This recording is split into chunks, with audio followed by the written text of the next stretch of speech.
the word of God just came to my heart and my mind, and I kept thinking, and the whole month I've been thinking.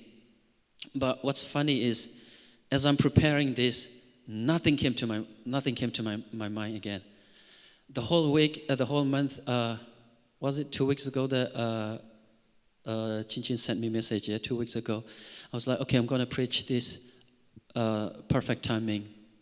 But as I was preparing, nothing comes to my mind. I was reading, and this Bible verse that we're about to read, it came to my mind, but there's no sermon attached to it. And I listened to the sermons on internet, and I read some books, I read some articles, but still I couldn't put it all together. And hopefully at last minute now I can put it all together as I'm preaching.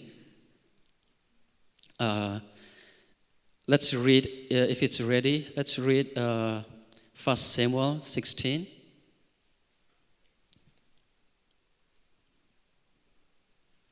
One to 13. Give me a second, please.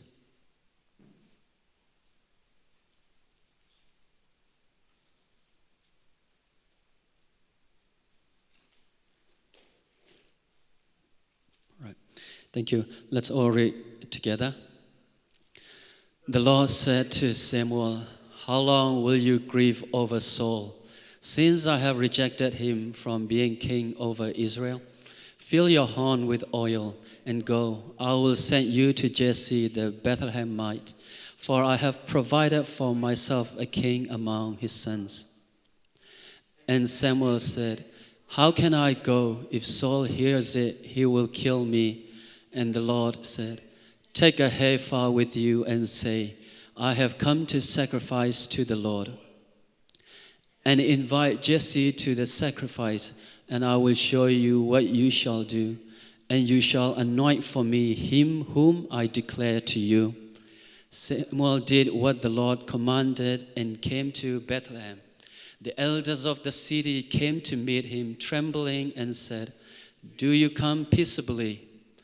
And he said, "Peaceably, I have come to sacrifice to the Lord. Consecrate yourselves and come with me to the sacrifice." And he consecrated Jesse and his sons and invited them to the sacrifice. When they came, he looked at Eliab and thought, "Surely the Lord anointed is before him." But the Lord said to Samuel, "Do not look on his appearance or on the height of his stature, because I have rejected him. For the Lord sees not as man sees. Man looks on the outward appearance, but the Lord looks on the heart." Then Jesse called Abinadab and made him pass before Samuel. And he said, "Neither has the Lord chosen this one."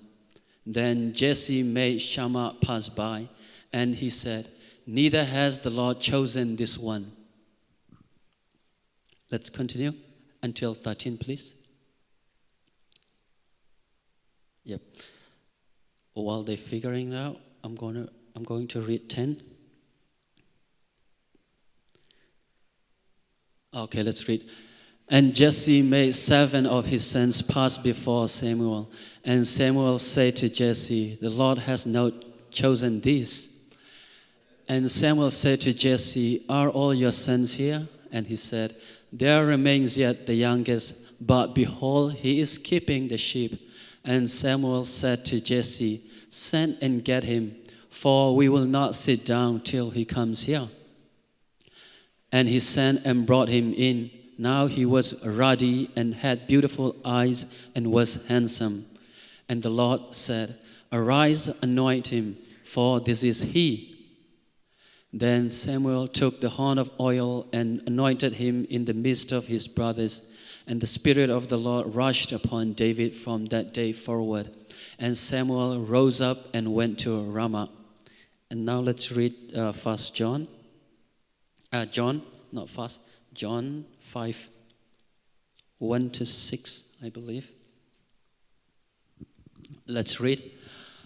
After this, there was a feast of the Jews, and Jesus went up to Jerusalem. Now there is in Jerusalem by the sheep gate a pool, in Aramaic called Bethesda, which has 5 roofed colonnades. In this lay a multitude of invalids, blind, lame, and paralyzed. One man was there who had been an invalid for 38 years. When Jesus saw him lying there and knew that he had already been there a long time, he said to him, "Do you want to be healed?" The sick man answered him, "Sir, I have no one to put me into the pool when the water is stirred up, and while I am going, another steps down before me." Jesus said to him, "Get up, take up your bed, and walk." And at once the man was healed, and he took up his bed and walked. Now that day was the Sabbath. And as we read Samuel, all of us in here, I'm sure that we make judgment about someone from their outside appearance, outward appearance. And I am sure we have all been proved wrong of that judgment, of our judgments. Samuel did wrong too. Samuel, the great prophet, the Lord's prophet, he made a judgment based on the outward appearance. Remember in verse 15, before verse 15, Samuel was the one who anointed King Saul. King Saul, he was taller than everyone else in Israel. And there was, as the Bible says, there was no one like him.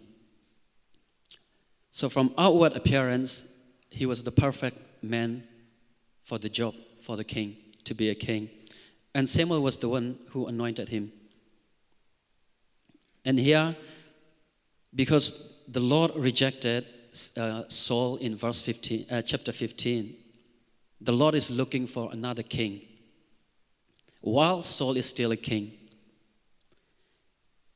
And the Lord said to Samuel, "Go to Bethlehem, and I will choose for myself a king," the Lord said. Here, this is significant. "I have chosen one of his sons to be my king." In ESV, can you put up verse 1, please? 1 Samuel. The Lord said, "I have chosen for myself a king." So Samuel went there, and the first thing he saw Eliab. He was good looking, he was handsome. And Samuel thought again, "Oh, this must be him. This must be the king that God chose him." But what did God say? "No, I have rejected him." Remember, he thought Eliab was to be the anointed king. Because Saul thought that Eliab looked like Saul. They look alike. They are tall, they're both handsome. That's a perfect fit for a king. You don't want a king who is not of that stature. You don't want a king that will going to represent you looking weak. You want a king that is to be strong. So that's what Saul thought again. But that's what Samuel thought. But God said no. And another Abinadab came. And God rejected him again. And all the 7 sons, God rejected them. But came David. God showed him, Yep, this is him, anoint him.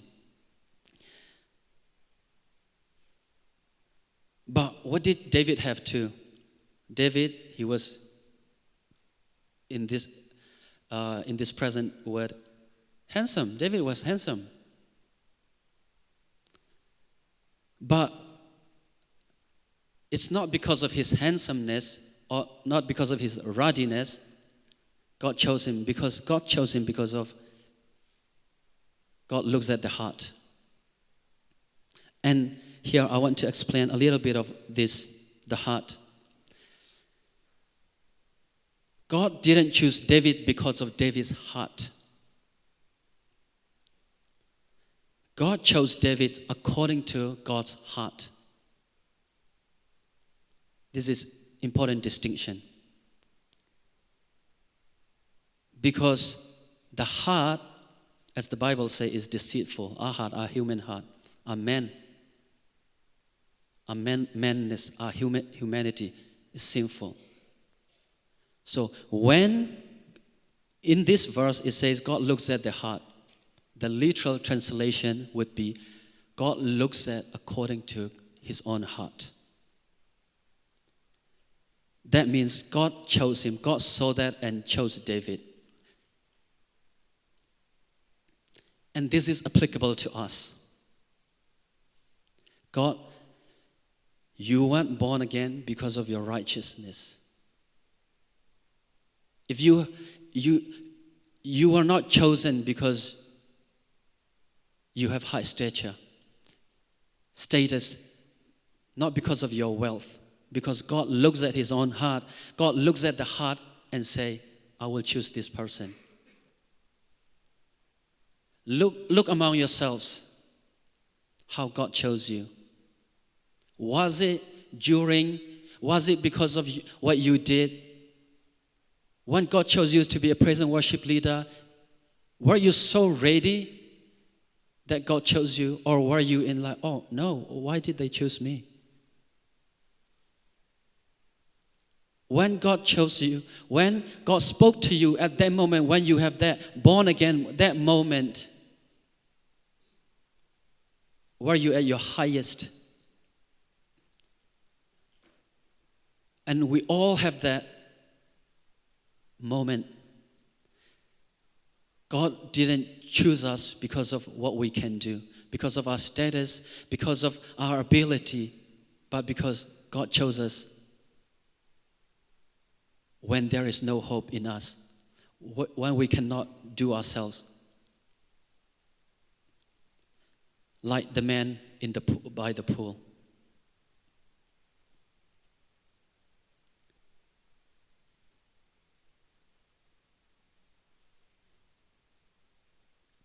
And I thank God that he didn't choose me because of my educational background.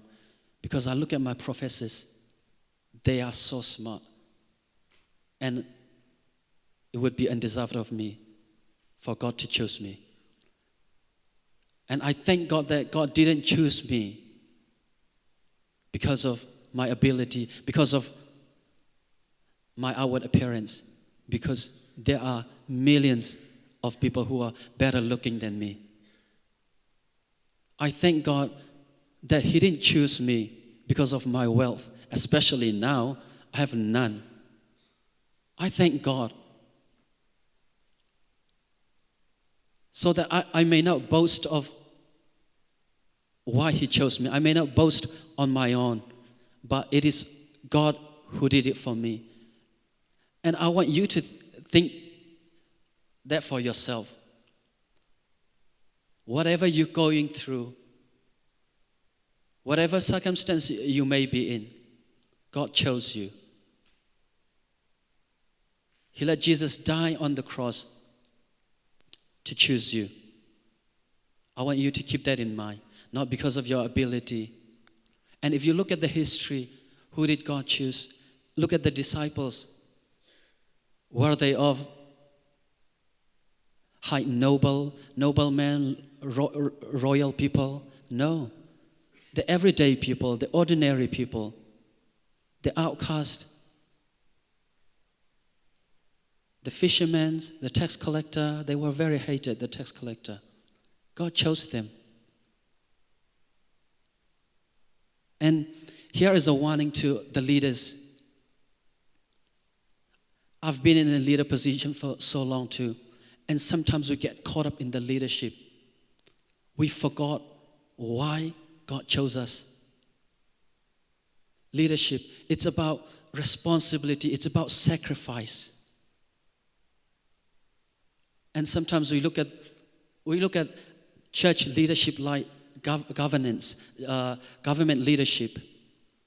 We think we hold the power. No, it's about sacrifice. It's about responsibility. And we see again and again in our life, we see people,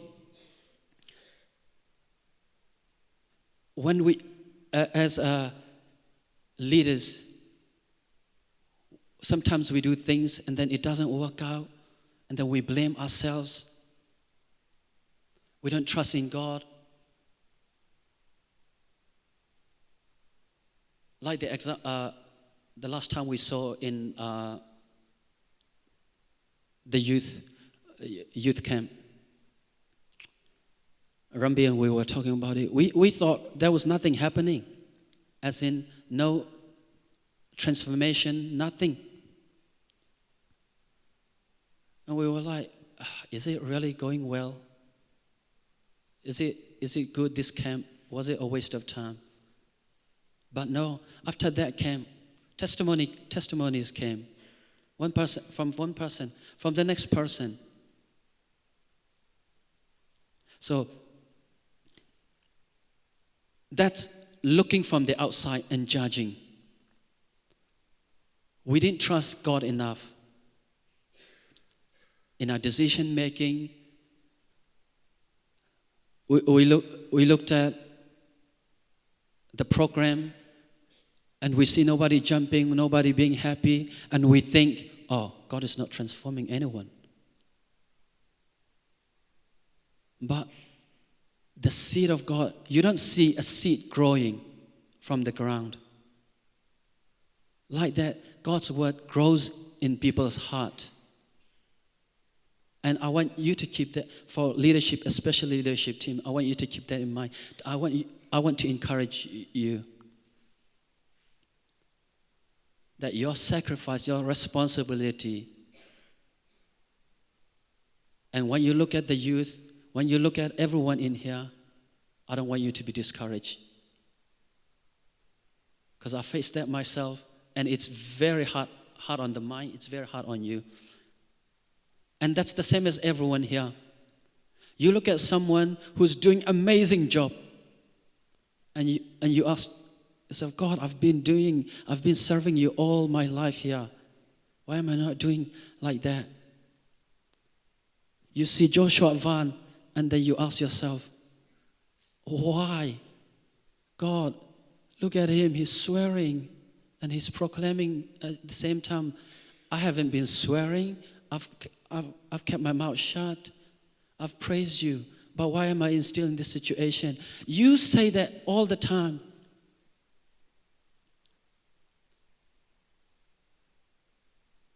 But that's what the invalid man, that paralyzed man, say by the pool.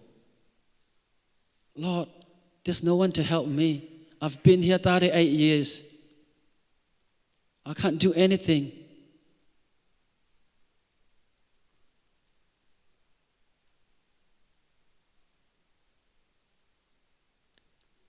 And sometimes you hear preachers telling you, oh, your next breakthrough is coming.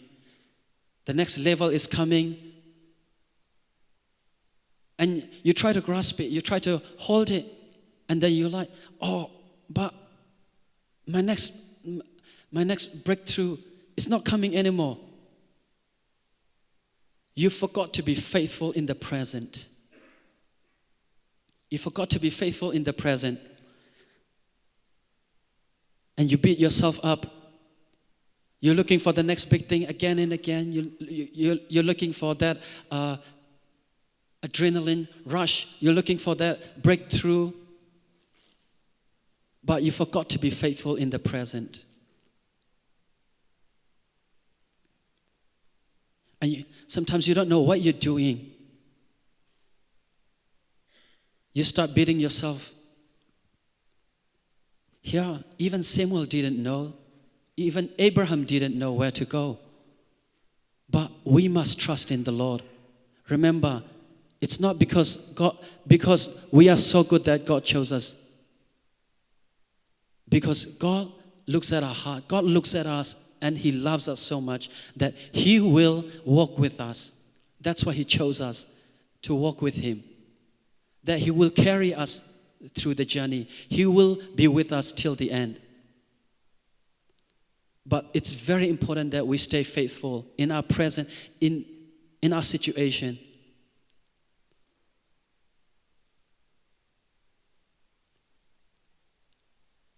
We look at people who do great things,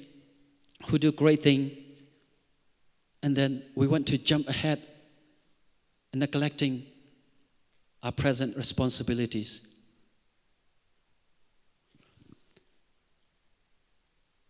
It is very important to be faithful in your present situation. I'm saying this because I'm a living testimony. It's so hard. It's so hard. Every day I struggle. Every day I cry to God. Lord, why? That's my question. I wish you could see my heart. I wish you could see me through. I struggle with sin. I struggle every day. Lord, why? Why am I preaching? Lord, why are you asking me to preach next week while I'm living like this right now? And Sunday morning comes, I'm like, Lord, no, I can't preach. You see my life. Who am I going to preach to? These beautiful people that you chose. They should be preaching to me. And I see my life, how unfaithful I am. But still, God is so faithful. And I don't understand that. I'm struggling every day. And so, here, young people, when you see people like I've been in a leadership position for so long, and when you see your leaders, I don't want you to think they are perfect. I don't want you to see them as the perfect being, the epitome of perfect. I want you to see them as yourself too. That you see yourself. You're struggling every day, I know. You can't live up to your own standard, your own example. You pray to God, oh Lord, I'm not going to do this again. Lord, next week, from tomorrow, I'll stop doing this. But you keep failing. Months goes by, years go by, you keep failing. You keep struggling. And that's the life of us Christians. We struggle, but we don't give up because God walks with us. God chose us because He knows our heart is very deceitful. When we pray that, oh Lord, I promise you I won't do this again. God looks at us and He says, no, you will do this again, but I will walk with you. And I saw this from comedian Thawng last week. He had a podcast. He was very honest. And that's the thing that I've been struggling for all my life. That can we go to John, please? That's the exact.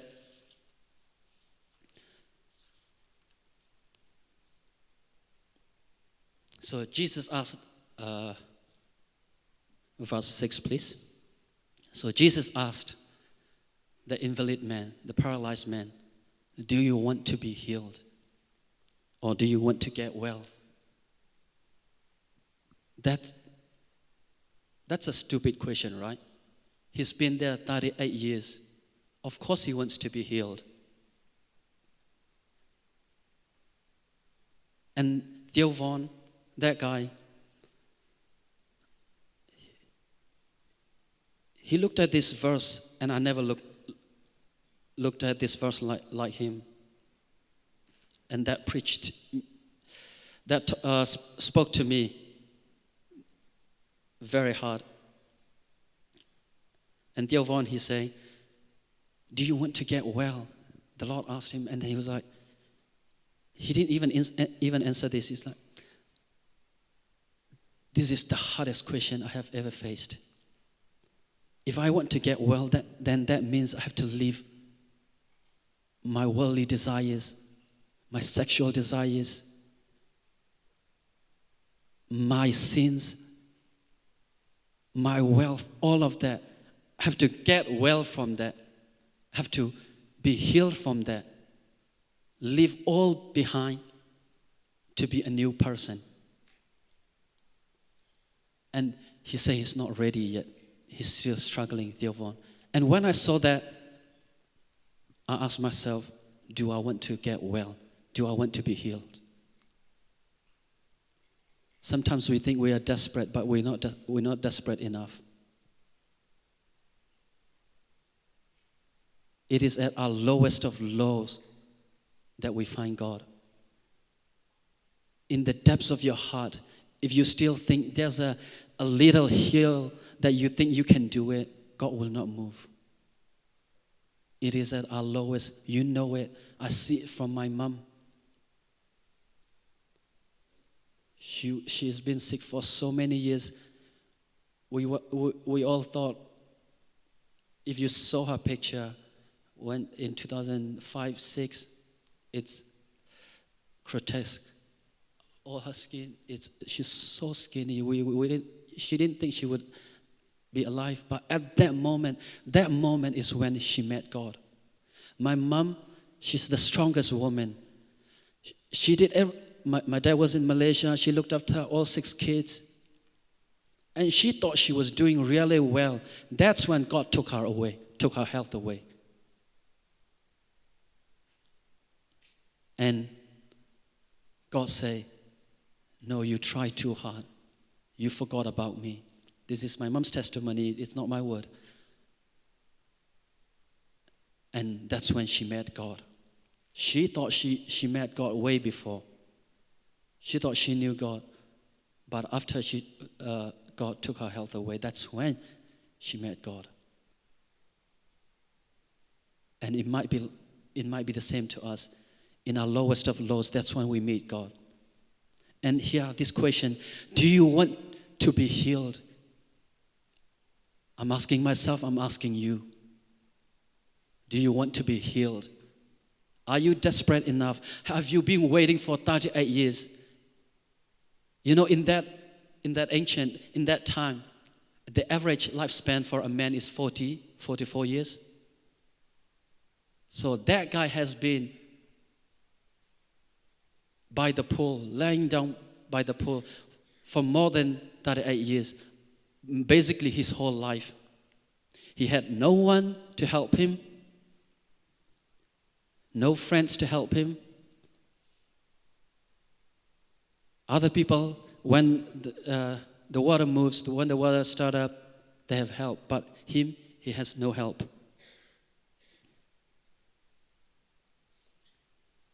That 8 years, it is almost as long as the Israelites in the wilderness. 40 years they wander in the wilderness. And that could be your life right now. That could be my life right now. We are waiting for God. God, where are you? God, where are you? You keep asking, but are you desperate enough like this man is? Am I desperate enough? And I can't answer that. Sometimes I pray to God, yes, Lord, but I keep falling again. It's so hard. I struggle every day. And you are struggling every day, I know. No one here is perfect. The moment you are born again, that's when you start again. That's when the renewal happens. And that's when you look at the cross. You look at the cross again. You look at Jesus and help me. Lord, help me. This guy, he couldn't even say, help me, Lord. But Jesus knows. Jesus saw him. Jesus realized He asked him, do you want to be healed? 38 years, imagine. How long have you been waiting for God? I'm not sure if any one of us here, 38 years old. How long have you been waiting for God? How long have you been? You must not turn away. Keep waiting for the Lord. See, other people, when the water starts up and they touch the water, they get well. But Jesus, he didn't do that. He said, take up your bed, get up. Jesus doesn't need anything else. His word sufficed. His word is enough. He doesn't need human assistance. He doesn't need the stirring of the water by the pool, of the pool. So and Jesus will ask you this. He might be asking you now, he might have been asking you, do you want to get healed? What is your answer? This is not a simple answer. Do you want to be healed? Do I want to be healed? And what do you want to be healed from? Your sinful nature, your hopelessness of your situation.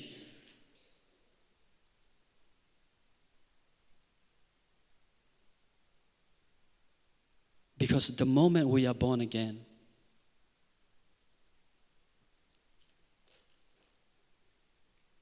we start all over again. So when we went to get healed, we need to start a new identity, a new person, a new being, a new mind that we have to possess, that we need to have, we must have. But you can't do it yourself.